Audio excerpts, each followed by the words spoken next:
प्रश्नोत्तरी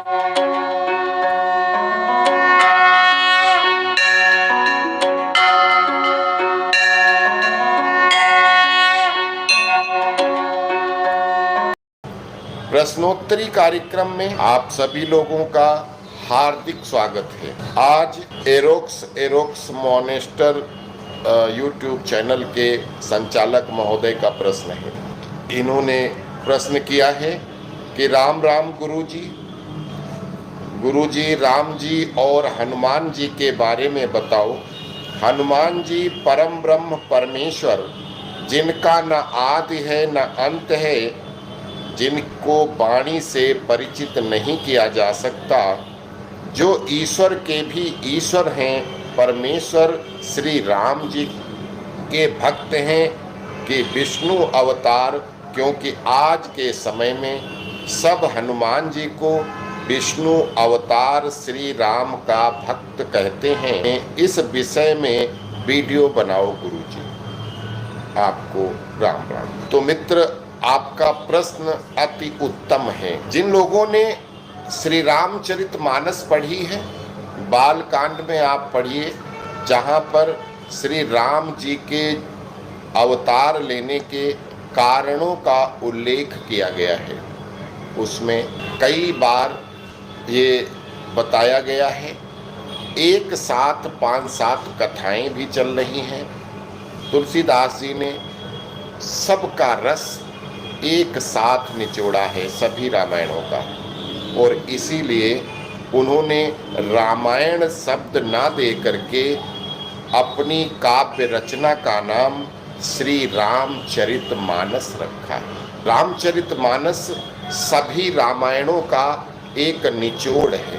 अगर उसे अच्छे से पढ़ो, ध्यान से पढ़ो, एक एक चौपाई के अंदर कई श्लोकों को समाहित कर दिया है, और ऐसे कवि रहे हैं, कुछ छोड़ा ही नहीं है उन्होंने। इसके अंदर वेद भी आ गए, इसके अंदर पुराणे भी आ गई, और वाल्मीकि जी की रामायण तो आई ही आई, और भी रामायणें उसके अंदर आ गईं, और यहाँ तक कि वेदों के प्रमाण और पुराणों के भी बहुत सारे श्लोक समाहित करके उन्होंने एक ही ऐसा काव्य बनाया है कि अगर इसको सच्चे हृदय से आप पढ़ें, मनन करें, तो मैं नहीं समझता कि आपके किसी प्रश्न का उत्तर रह जाएगा जो नहीं उत्तरित हो। रामचरितमानस में सब कुछ है जो आपको चाहिए, हमको चाहिए। मित्र, आपका ये प्रश्न कि हनुमान जी किसके भक्त हैं, तो अब सबसे पहले तो ये जानिए कि श्री राम जी हैं कौन। श्री राम जी जो पहला मनवंतर था, जिसको स्वयंभू मनवंतर कहते हैं, उसके जो 13वां त्रेता युग हुआ, उस 13वें त्रेता युग में स्वयं परम ब्रह्म परमात्मा राम और सीता के रूप में आए। तुलसीदास जी ने मनु शतरूपा की तपस्या के बारे में बताया है, और ये बताया है कि ब्रह्मा विष्णु महेश पृथक पृथक कितनी बार आए, उनसे ना तो वरदान लिए ना अपनी तपस्या छोड़ी, वो अपनी तपस्या में लगे रहे। ओम नमो भगवते वासुदेवाय मंत्र का बराबर जाप करते रहे।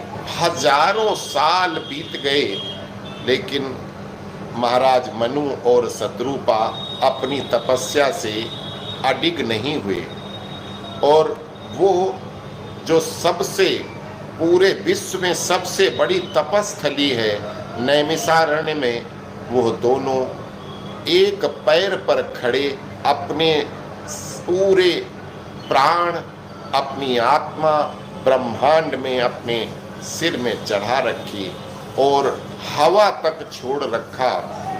खाना पीना तो छोड़ो, उन्होंने सांस लेना भी बंद कर दिया था, बस सिर्फ मंत्र का जाप कर रहे थे। इतनी कठिन तपस्या देख करके त्रिदेव कभी साथ आए, तीनों एक साथ आए, क्योंकि इन्हीं तीनों की एकीकृत शक्ति तो भगवान है। पृथक पृथक आए, एक साथ आए, एक बार 2 आए, एक बार फिर तीनों आए, बार बार मनाया कि जो चाहो वरदान मांग लो, लेकिन मनु और शत्रुपा वहां से हिले नहीं। उसका परिणाम ये हुआ कि परम ब्रह्म परमात्मा ने एक दिन प्रसन्न होकर आकाशवाणी किया, हे राजन क्या चाहिए हमसे। और जैसे ही आकाशवाणी हुई तो उनके शरीर जो सूख के हड्डियों के पिंजरे टाइप हो गए थे, बिल्कुल ऐसे हो गए जैसे वो अभी अभी घर से चले आ रहे हों, और बिल्कुल स्वस्थ हो गए। तब उन्होंने हाथ जोड़कर कहा कि प्रभु मैं आपके दर्शन करना चाहता हूँ। जो निराकार स्वरूप प्रभु हैं उनका कौन सा रूप देखना चाहते हो, वो तो हर रूप में है। भगवान परम ब्रह्म परमात्मा और महामाया तो मेरे अंदर भी हैं, आपके अंदर भी हैं। एक पशु पक्षी पेड़ पौधे सबके अंदर वो समान रूप से व्याप्त है, उन निर्जीव वस्तुओं में भी व्याप्त हैं। तो कौन से रूप को देखना चाहते हैं? तो महाराज मनु ने कहा हम उस रूप को देखना चाहते हैं जो भगवान शिव के मन मानस में बसा हुआ है। हम उस रूप को देखना चाहते हैं जो काग भुसुंडी जी जिनका हमेशा अपनी कल्पनाओं में दर्शन किया करते हैं, हम उसी परम ब्रह्म परमात्मा को देखना चाहते हैं। उनका इतना कहना था कि भगवान दो भुज धनुष बाण धारण किए हुए श्री राम और सीता के रूप में प्रकट हुए। इससे ये प्रूफ हुआ कि श्री राम और सीता के रूप में ही परम ब्रह्म परमात्मा प्रकटित। उसके बाद उन्होंने वरदान दिए, उस त्रेता युग में आप दशरथ और कौशल्या के नाम से आपका पुनः आगमन होगा और तब मैं आपका पुत्र बन के आऊंगा, ऐसा वरदान दिया। और उसके बाद तो इस तरह से परम ब्रह्म परमात्मा सिर्फ एक बार आए और उन्होंने वो सारी लीलाएं करी जो समाज के लिए हितकारी थी। सनातन शाश्वत धर्म को पुनर्स्थापित करने के लिए जो कुछ करना था उन्होंने सब कुछ किया। अब उसके बाद जितने भी हर घूम करके फिर त्रेता आएगा, फिर घूम के फिर त्रेता आएगा। तो अब इतने दिनों में 4 युगों में भगवान श्री राम की गाथाओं को लोग भूल जाते हैं, उनकी लीलाओं को भूल जाते हैं। उसको याद कराने के लिए जैसे तुलसीदास जी ने क्या किया था, थोड़ा सा जल्दी का इतिहास बताते हैं। जब अकबर यहाँ का बादशाह हुआ करता था और इनका काम होता है कि किसी भी तरीके से दूसरे धर्म को मानने वाले को अपने मजहब में कन्वर्ट करना है, तो वो भी उन लोगों का भी यही एक मकसद था। और इसी मकसद से उसने दीन ए इलाही एक अलग से धर्म चलाया कि उसमें सारे हिंदू भी शामिल हो जाएं और अल्टीमेटली वो था सब इस्लाम का ही पार्ट। तो उस समय जब त्राही त्राही मची थी, जबरदस्ती लोगों के धर्म परिवर्तन कराए जाते थे। जब जब होई धर्म कई हानि, बाढ़ही असुर अधमय अभिमानी, तब तब प्रभु धरी विविध शरीरा, हरहि सदा सज्जन की पीरा। और तब प्रभु आवश्यकता के अनुसार शरीर धारण करते हैं। अब आप ये कहेंगे क्या हर उसमें शरीर, ऐसा कोई शरीर ही नहीं जिसमें प्रभु ना हो। अपनी पावर, स्पेशल पावर उसको दे देते हैं उस शरीर को, और वही भगवान बन जाता है और वही सब काम कर देता है। इसी तरह से ये अवतार का, आप लोगों को अवतार के बारे में हमारे कई सारे वीडियो पड़े हैं। एक प्रश्न एक ने पूछा है, लेकिन उसने थोड़ी लैंग्वेज उसकी बहुत, क्योंकि वो रामपाल का चेला है तो भाषा वही गुंडों वाली लिखी है। प्रश्न किया है क्योंकि राम और कृष्ण मरते हैं, रामायण में दिखाया गया है कि वो सरयू में उनकी मृत्यु हुई, श्री कृष्ण के तीर लगा इसलिए मृत्यु हुई। तो जब वो मरते हैं इसका मतलब वो भगवान नहीं है। उस मूर्ख व्यक्ति को भगवान का मतलब ही नहीं पता, भगवान के बारे में आप जानते ही नहीं, तो भगवान की मृत्यु कहोगे, जन्म कहोगे। जब उन्होंने मनुष्य रूप रखा है और उनका ही बनाया नियम है कि जिसने जन्म लिया है वो मरेगा जरूर, और जो मरा है वो जन्मेगा जरूर, यही प्रकृति का विधान है।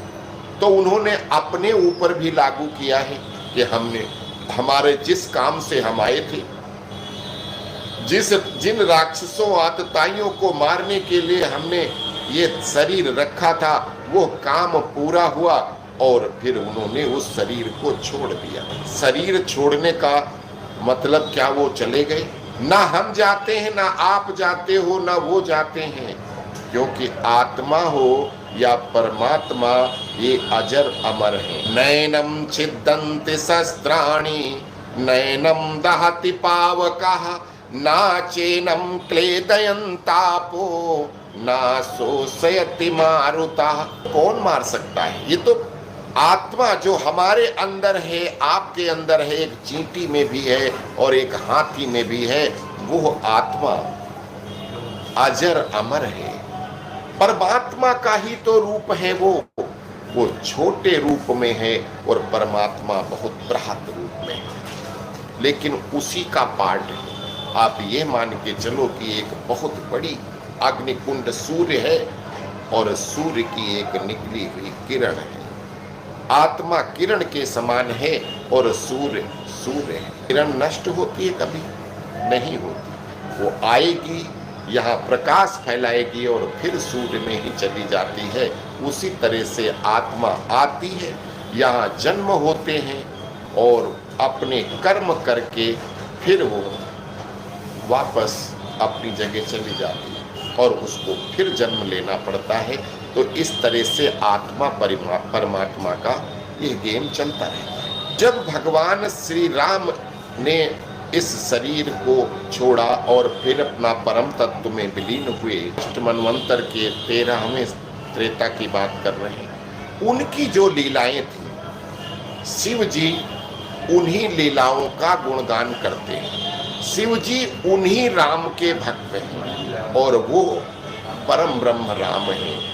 उन्हीं राम के भक्त जो अपने आप को निराकारी कहते हैं, उन्हीं राम के भक्त। अब उस टाइम पर कौन हनुमान बना था? जैसे तुलसीदास जी की रामायण में लिखा है कि एक बार रावण कौन बना?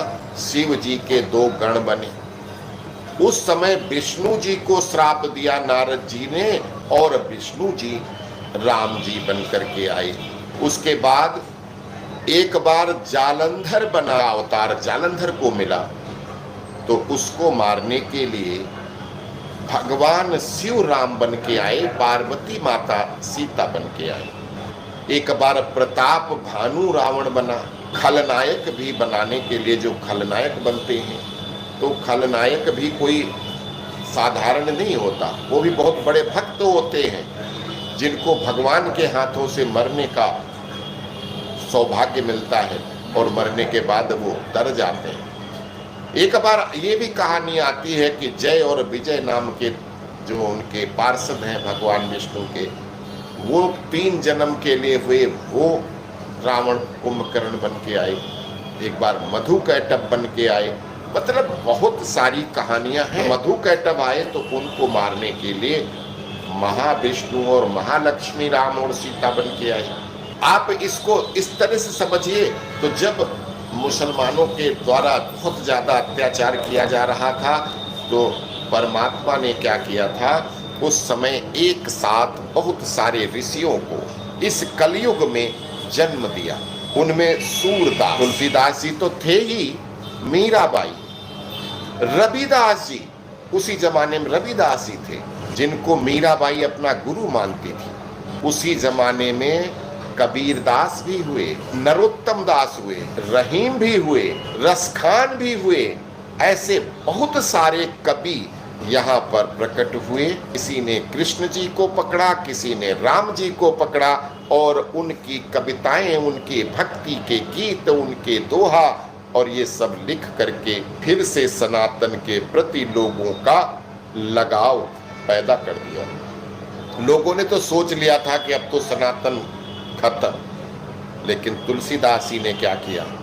उस सनातन को जीवित करने के लिए तुलसीदास जी ने छोटे छोटे गांवों में, छोटे छोटे कस्बों में, शहरों में जो पहले रामलीलाएं हुआ करती थी, उस रामलीला को, जो मुसलमानों के आने के बाद में रामलीलाएं बंद हो गई थी, तुलसीदास जी ने छोटे छोटे बच्चों से रामलीलाएं करानी शुरू कर दी। और उन लीलाओं का प्रभाव ये हुआ कि गांव, कस्बे, शहर के शहर उसको देखने के लिए आने लगे और इस तरह से फिर रामायण का, राम जी की कथाओं का, राम जी की लीलाओं का पुनर्प्रचार हो गया और वो फिर लगातार शुरू हो गया। और फिर उसमें आगे कोता किस्सा क्या कि उसको लोगों ने रोजगार बना लिया। आजकल तो मुसलमान भी उसमें पार्ट करते हैं। उनके लिए तो खैर वो कमाई का जरिया है, लेकिन वो धर्म प्रचार का एक माध्यम बनाया था संत तुलसीदास जी ने। तुलसीदास जी ये लाए कहाँ से? ये ज्ञान कहाँ से लाए कि इस तरह से प्रचार हो सकता है? तुलसीदास जी के तो बेचारों को एक टाइम पूरा भोजन का भी जुगाड़ नहीं था, तो वो कहाँ से खर्च करते? आज की तरह एडवर्टाइजमेंट का जमाना है, पैसा खर्च करो तो रातों रात धीरेन्द्र कृष्ण शास्त्री बन जाते हो, रातों रात वो अनिरुद्धाचार्य, रातों रात देवकी नंदन ठाकुर बन जाते हो। सिर्फ पैसे के प्रचार तंत्र से रातों रात चांद खान से साईं बाबा हो जाते हैं और प्रचार तंत्र से पूरे देश में पूजे जाने लगते हैं। सनातनी मंदिरों में भी उसकी मूर्तियां लगा दी जाती हैं। प्रचार तंत्र से हर चीज का प्रचार है और प्रचार से वहां इनकम दिखती है। प्रचार क्या किया? डोर टू डोर, छोटे छोटे गांवों में गए, वहां अपनी कथा सुनाई और उस कथा के साथ साथ उसी गांव के बच्चों को, किसी को राम, किसी को लक्ष्मण, किसी को सीता, किसी को हनुमान, किसी को कुछ बना करके और वो करके एक्टिंग करवा के दिखाई, जिससे कि तुलसीदास जी की रामायण, रामचरितमानस हिट होती चली। तो जिस तरह से आपने अभी सुना कि बहुत सारे रावण थे, और उसी तरह से तुलसीदास जी ने ये भी बताया है कि बहुत सारे अलग अलग पुण्यात्मा, कभी मनु शत्रुपा हुए, दशरथ कौशल्या, कभी अदिति और कश्यप ऋषि बन के आए। इसी तरह से बहुत सारे जो पुण्यात्मा थे वो भगवान के माता पिता होने का सौभाग्य उनको मिलता। तो इसी तरह से अन्य पार्ट भी, सुग्रीव हर बार एक ही आत्मा को नहीं मिला, हनुमान जी बार बार एक ही नहीं बन सकते। परम ब्रह्म परमात्मा स्वरूप श्री राम जी जब आए, उस समय स्वयं भगवान शिव का पार्वती एक साथ आए थे। पार्वती जी मानी ही नहीं, कह रही हम तो जरूर चलेंगे, कि मैं तो प्रभु की सेवा के लिए जा रहा हूं और इसलिए मैं किसी गृहस्थाश्रम में नहीं पढ़ूंगा, लेकिन मुझे जाना है। माता रानी कहती हैं कि मुझे तो जाना है। कैसे जाओगे? कि मैं आपकी पूंछ बन के चलूंगी। तो शिव जी की पूंछ जो है स्वयं माता रानी, ये भी एक कथा थी। लेकिन आपने कहा हनुमान जी वो कौन थे? तो एक बार शिव जी आए हैं, हर बार शिव जी नहीं आए। उसके बाद 11 रुद्र अवतार हैं, उन 11 में से बारी बारी से रुद्र आते रहे। अब उनमें से किसका नंबर लगा? एक विष्णु जी के साथ आए तो उनका नाम कपाली था। वैसे काल भैरव जी अंगद के रूप में ज्यादातर आए, लेकिन एक बार उन्होंने कहा कि भाई इस बार तो मैं हनुमान वाला पाठ करूंगा। अंगद जी तो जब आते हैं, काल भैरव की जो पत्नी है वो साथ में आती, वो बोली कि मुझे भी जाना है, पाठ तुम कुछ भी करो लेकिन पृथ्वी पर जाओगे तो मैं भी जन्म लूंगी, मैं भी जाऊंगी। तो पति पत्नी का बहस चल रही थी। और वो टाइम था रावण स्वयं जालंधर बना हुआ था। तो भगवान शिव और माता महाकाली स्वयं जो है राम और सीता के रूप में आए हुए थे। अब उनकी सेवा करने के लिए स्वयं काल भैरव अपने हनुमान जी के रूप में उनको आना था। इसकी बहुत सुंदर कहानी है, विश्वामित्र जी ने बताई है, आज मैं वो आपको बता रहा हूँ। इनकी बहस चल रही थी। अभी तो सब ये योजना बनी थी कि भाई ये रामलीला शुरू होगी, इस तरह से हम सब बारी बारी से जाएंगे, जैसे पाठ होता है सब जाते हैं। तो शिव जी ने उनकी बात सुन ली तो बोले कि कोई नहीं, तुम दोनों तो ऐसे हो जो एक दूसरे से अलग होते ही नहीं, और काल भैरव तो हमारा वो स्वरूप है मुझे सबसे ज्यादा प्रिय है। तो जैसे मैं अपनी पत्नी से अलग नहीं रहता, तो वैसे ही काल भैरव तुम भी नहीं रहोगे। इस जन्म में आपकी पत्नी के साथ आपका विवाह भी होगा। एक जन्म में हनुमान जी का विवाह भी हुआ और उनकी पत्नी है देवी योगेश्वरी। काल भैरव की पत्नी का नाम है देवी योगेश्वरी, और वही देवी योगेश्वरी सुवर्चला के रूप में उनको पृथ्वी पे आना पड़ा और अपने काल भैरव के साथ ही हनुमान जी के साथ उनका शुभ विवाह हुआ। ये लिखते हैं ऋषि विश्वामित्र। देवी भक्त जन प्रियम सुबदनाम खड्गम च पात्रम तथा स्वर्णालंकृत लांगलम सुमुसलम हस्तैर्धनाश्रयो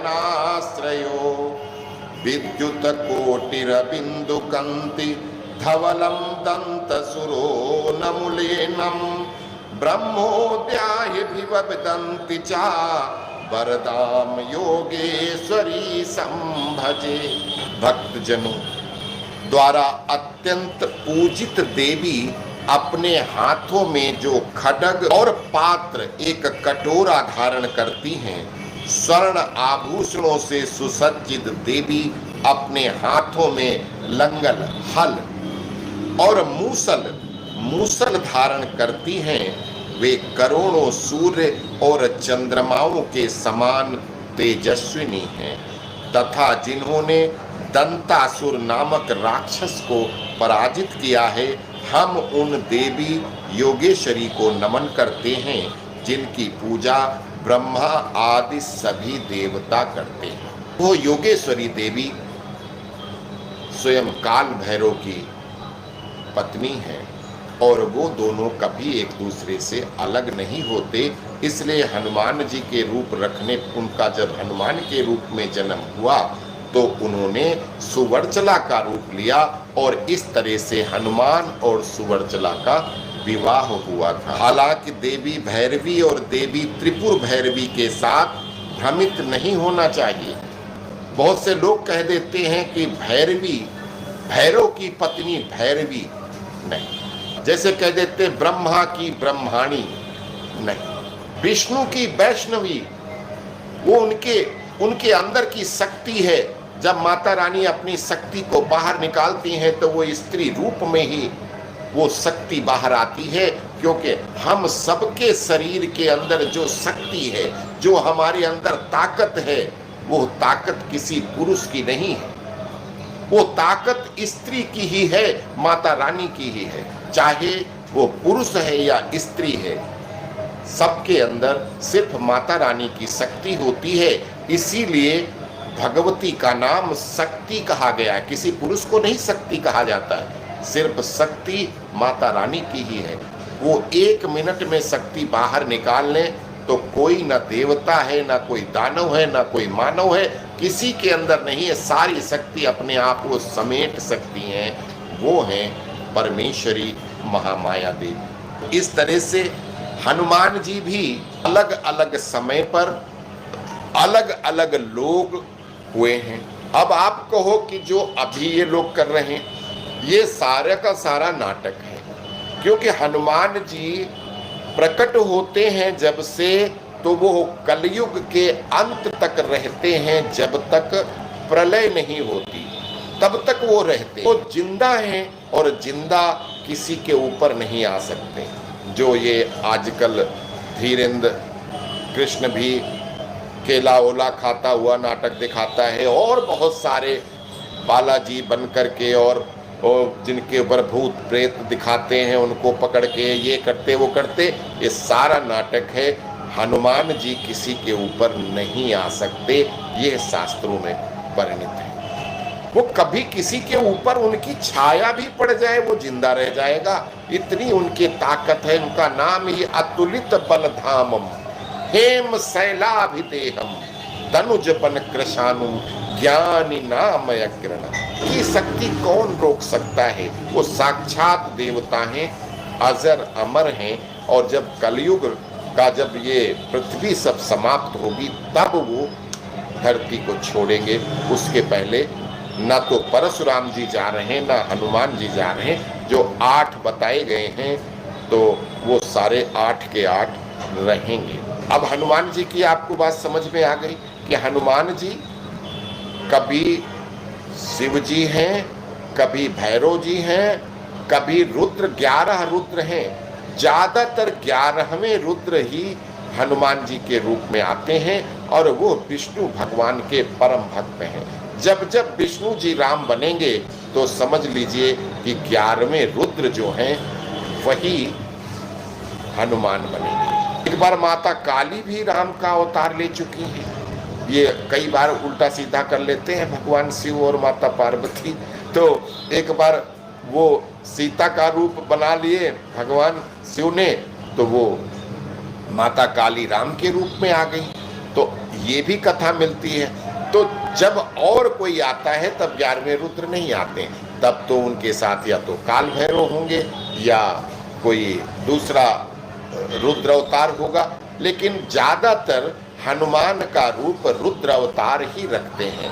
और सिर्फ और ज्यादातर वो बाल ब्रह्मचारी ही रहते हैं। सिर्फ एक बार उन्होंने सुवर्चला से विवाह किया, और वो देवी योगेश्वरी जो उनकी अपनी पत्नी है उन्हीं का अवतार था। और आपकी जानकारी के लिए एक और बता दें साइंटिफिक भी, कि जो ये कथाएं ये कथावाचक सुनाते हैं, क्योंकि इनके पास न तो कोई प्रमाण है, ये ऐसी झूठी मूठी कथाएं सुनाते रहते हैं। एक कथा सुनाते हैं मकरध्वज की। मकरध्वज हनुमान जी के बेटे हैं।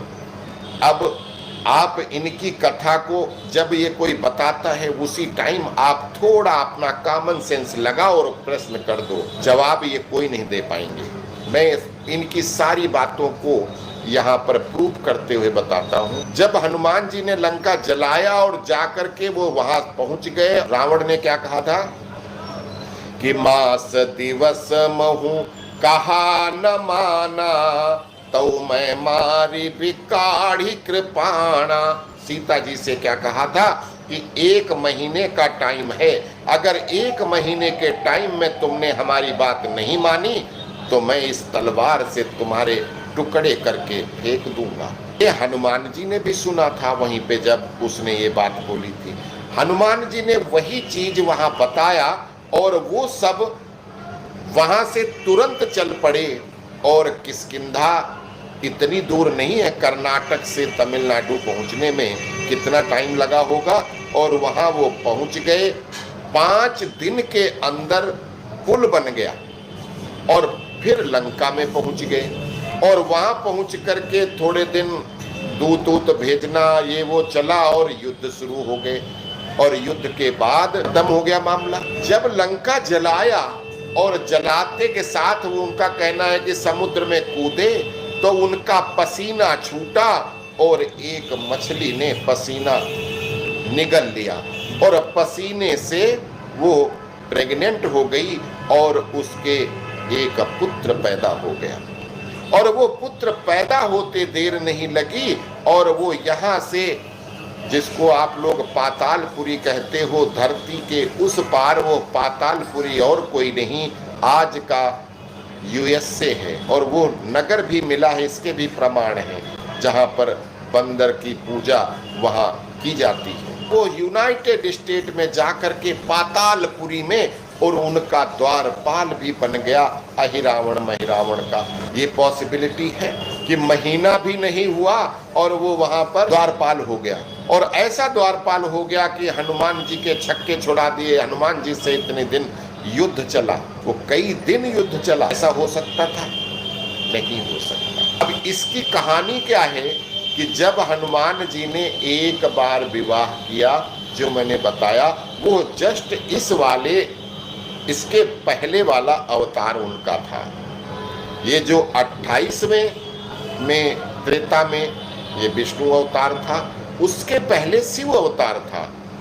जालंधर वाली कहानी उसके पहले आती है, और तभी भैरव जी और देवी योगेश्वरी ने हनुमान और सुवर्चला के रूप में धरती पे आए थे, और उनसे एक पुत्र हुआ था जिसका नाम मकरध्वज था। और जब वो लोग इस धरती को छोड़ के चले गए, मकरध्वज अपनी तपस्या करते रहे। उसके बाद कब में अहिरावण से उनकी भेंट हुई, अपनी बात हार गए और उनके द्वारपाल बन गए। ये कहानी है। तो वो पिछले जन्म के हनुमान जी का पुत्र मकरध्वज इस जन्म के हनुमान जी से युद्ध करता है। और यही मैंने पिछले ये वीडियो में पहले भी हम बता चुके हैं। तो इस तरह से हनुमान जी जो ये वाले थे, जो हैं अभी, ये हनुमान जी का वो पुत्र नहीं है, वो पुत्र दूसरे हनुमान जी का है। और इसकी भी कहानी वाल्मीकि जी ने भी बताई है। एक अंगूठी वाली कथा सुनी होगी आप लोगों ने, कि जब राम जी को जाना था, यमराज जी घूम रहे आसपास, लेकिन हनुमान जी से डर रहे कि पिटाई हो जाएगी अगर मैं जरा सा यहाँ कुछ करा। अब यमराज जी कह रहे हैं कैसे क्या हो, आप लोगों को तो अब जाना है, चलना है, टाइम पूरा हो गया है। लक्ष्मण जी का दूसरी तरह से काम करा दिया, लेकिन अब राम जी, भरत जी, शत्रुघ्न जी तो थे, अब इनको भी टाइम पूरा हो चुका है। तो राम जी ने मुस्कुरा करके अपनी अंगूठी नीचे डाल दी और कहा बजरंगबली इसको लेके आओ, और वो अंगूठी पाताल को चली गई, नागों के राजा वासुकी के यहाँ गिरी। और ये तो अति लघु रूप कैसा भी ले लेते हैं, इनके पास सारी शक्तियां हैं। वहां पहुंचे, और जब पहुंचे तो बोले हमारी अंगूठी कहाँ है, वहां से अंगूठी आई है। तो नागों के राजा वासुकी ने कहा कि वो पड़ी है अंगूठी, उसमें से जो तुम्हारी हो ले लो। अब वो गए तो देखते क्या है कि सारी एक ही जैसी अंगूठी हैं। यानी कि हर त्रेता युग में ऐसे ही राम जी आते हैं, कोई भी उनका रोल करे, चाहे वो शिव जी करें, चाहे माता रानी करें, चाहे विष्णु जी करें, महाविष्णु करें, चाहे स्वयं परम ब्रह्म परमात्मा करें, लीला वही होनी है। और वो अंगूठी वहां पर ढूंढने लगे। अब वो अपनी अंगूठी ढूंढे, नहीं मिली, तो हंस करके फिर नागों के राजा उनको बताते हैं कि अब यह आपकी भक्ति थी कि राम जी को जाना था, आप वहां रहते तो वो जा नहीं सकते थे, इसलिए आपको भेजने का ये बहाना होता है। हर बार एक बानर आता है, हमसे पूछता है, हम यही ढेर दिखा देते हैं, क्योंकि वो तो मर नहीं सकते, तो वो तो हमेशा, वासुकी जी तो हमेशा रहते हैं, वो उनको ढेर दिखाते हैं। ये भी कहानी आती है। तो हनुमान जी अलग अलग हैं। तो मुझे उम्मीद है कि आपको ये बात समझ में आ गई होगी कि हनुमान जी अलग हैं, हर बार के हनुमान जी अलग हैं। कोई परम ब्रह्म परमात्मा के भक्त हैं, कोई विष्णु के भक्त हैं, कोई शिव के भक्त हैं। जब काल भैरव जी जब आते हैं हनुमान बन करके, तो शिव जी राम होते हैं, और जब 11वें रुद्र आते हैं उस समय विष्णु जी राम होते हैं, और जब स्वयं शिव जी आते हैं हनुमान बन के, तब परम ब्रह्म परमात्मा राम होते हैं। उम्मीद करता हूँ कि आपके प्रश्न का उत्तर आपके सबके समझ में आ गया होगा। हनुमान जी किसके भक्त हैं? हनुमान जी विष्णु जी के भी भक्त हैं, हनुमान जी महाविष्णु के भी भक्त हैं, हनुमान जी परम ब्रह्म परमात्मा के भी भक्त हैं, हनुमान जी शंकर जी के भी भक्त हैं। अलग अलग समय पर अलग अलग लोग हनुमान जी के रूप में प्रकट होते हैं और इसलिए अपना अपना उनका इष्ट होता है। अस्तु। जय सिया राम, जय